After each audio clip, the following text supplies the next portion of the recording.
You take this right here. I don't care if it's Versace, name brand. It costs you. I know, Saeed. I don't care. You take this and you burn it. There's not any part I can keep? No, nothing. So when you get done with this, you should be butt ass naked. This should be burnt. Struggling to score just 18 points. Thank you very much. You can still smile even though you got bad lips. Yeah, I know, right? It's a nice suit you got on there. Easter passed, though. Easter already went by. It's a dangerous pace for you guys. You know, I didn't recognize you right away. I thought you were the good humor ice cream man at first, standing over here on the sideline.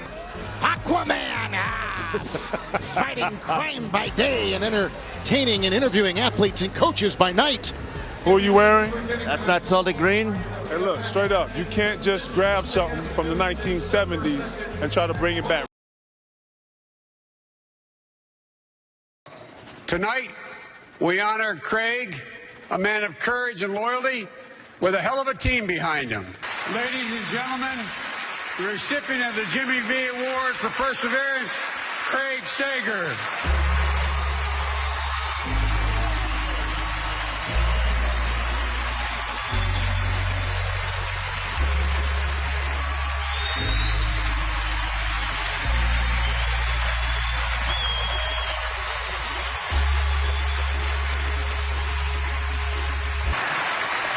I have spent most of the past year and a half at the most impactful cancer hospital in the world, MD Anderson in Houston. And a few feet inside the hallway is this large model train display covered by glass. There are 7 buttons on the outside. They activate the trains, the circus, the toys, and the trolley. The train actually takes 2 minutes and 20 seconds to make a full loop. But what is time really? Time is something that cannot be bought. It cannot be wagered with God, and it is not in endless supply. Time is simply how you live your life. If I've learned anything through all of this, it's that each and every day is a canvas waiting to be painted. An opportunity for love, for fun, for living, for learning. I always see the glass half full. I see the beauty in others, and I see the hope for tomorrow. For somebody who's been with Turner 33 years, I never missed a day of work. I was never sick. I was never to the point ever where, I missed a game. I just want to say to Craig Sager, you're the best. We miss you. Fight your ass off, man. We're all pulling for you, so we need you back. Get well soon. It won't be the same without you. We're thinking about you, and we miss you here in Chicago. I know you had to be so frustrated to not be out there doing it, because that's what you do. But then here comes Junior talking to Pop. I think I was sending telepathic waves to someone at Turner because as soon as he got sick, I thought Craig Sager needs to be in the playoffs. Like, I wish I could go out there and do it, but no one's ever going to ask me to do it. Right before the game, our PR man hit me with it and said he's going to be there. I said, that's great. We can do that. I said, that might be fun. I'm sitting there watching the game, and he comes over and does the interview, and, whoever came up with that idea at Turner was like,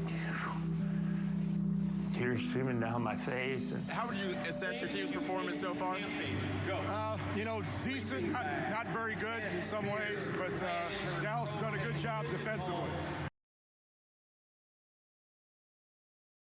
I just wanted to be off the cuff and meet Junior and let his dad know through him that he was cared about. Well, I got to tell you, you did a great job, but I'd rather have your dad standing here. That's great. We miss you. You've been an important part of all this for a long time, doing a great job. We want your Fanny back on the court, and I promise I'll be nice. Get back here.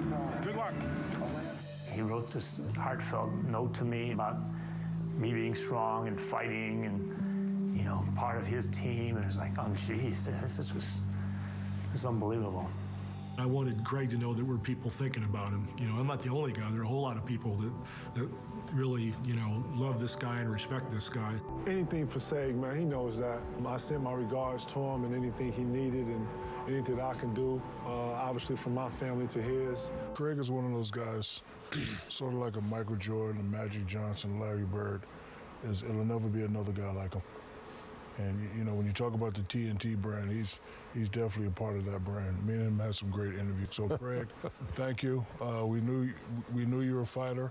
We love you, miss you. We hope to see you in the playoffs, and congratulations, brother. Yeah, I think we've all said, watch Craig do interviews. And Ernie and I, I've just been here longer than both, Charles and Shaq. But I used to always say to Ernie, I was like, without his suits, he asked the best questions that you could ever ask on an interview. He was. I used to call him Sega Vision, because to me, it was like watching your own television show when you saw him, Sega Vision. And so every time I see him, like, Sega Vision. And then I told the story before, he's the reason why I'm sitting here now. I honestly was going to take a job in the NBA at one time, and Craig was like, Kenny, are you crazy? And I'm like, what do you mean? He's like, you're really good at this, and you could be doing this for 15, 20 years. Here I am 17 years later sitting in the same seat because I took his advice, and he kind of broke down what a person in news and sports news does, and how you could do it, and where you could take your career. And I said, man, Craig, I never even thought about it like that. And he said, yeah, man, you should. And here I am 17 years later because of that advice he gave me one Tuesday, Wednesday, Thursday, back in when we used to be on 3 nights a week.